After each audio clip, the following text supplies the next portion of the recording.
What would you do for a view like this?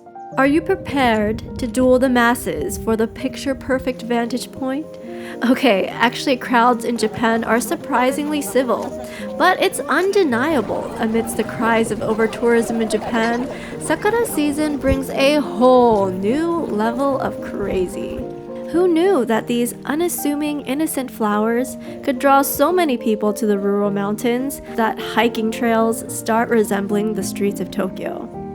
What happened to the scenes of shyly budding romance and peaceful contemplation of new beginnings? Given that real life is so much more chaotic, it begs the question, should you still go to those really famous cherry blossom sites?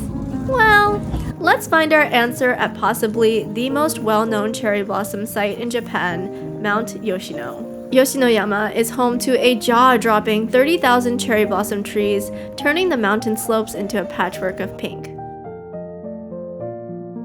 The cherry blossom trees of Mt Yoshino are split into 4 sections. If you can manage to squeeze yourself out of Yoshino Station, you will start off at the base of the mountain among the Shimo-senbon, or lower 1,000 trees.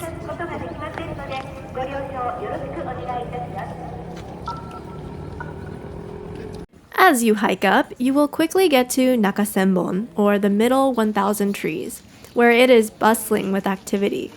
There's a small town with cafes and snack stalls, but at this point, it's far too early to rest. I suggest going to Yoshimizu Shrine for this amazing view, which is worth the extra 600 or so yen. Naka-senbon Park is a great place for a picnic, but I wouldn't settle down without first heading further up to the mountain to Kami-senbon. There are plenty of great views along the way, sometimes in the most random of places. The hike up is probably only about an hour and a half, but it's chock full of beauty around every corner. Where there isn't a good view, a tasty offering, shop, or shrine takes its place. Kami-senbon, or the upper 1,000 trees, is where you will find the most breathtaking scenery. The magnitude of the scene is incredible, looking at how small buildings and cars are compared to the swaths of multi-hued cherry trees. Make sure you go to Hanayagura Observation Point, the most famous view in all of Yoshinoyama. Finally, the last area, the Okusenbon area, is not more impressive than the other 3 sections, but as it blooms later than everything else, it's a good option if you miss the main peak bloom. The cherry blossom experience can be judged through 3 criteria. First, peak bloom. Second, whether or not it's crowded. And third, good weather. Like how it is normally in life, you can't have everything.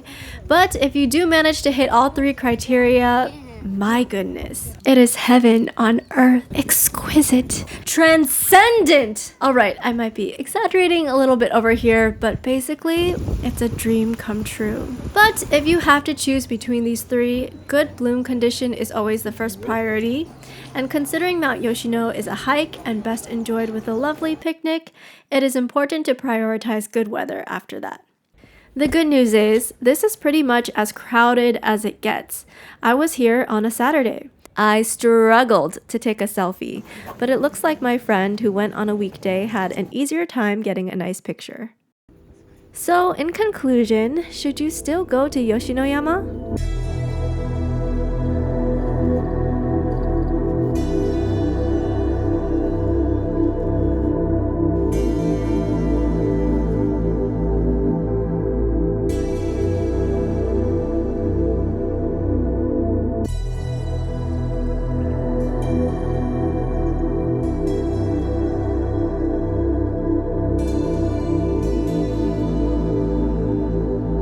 Hey, so that's the end of this video, but I just wanted to say that even though Yoshinoyama is super hyped during Sakura season, it's actually a bit of a hidden gem in the summer.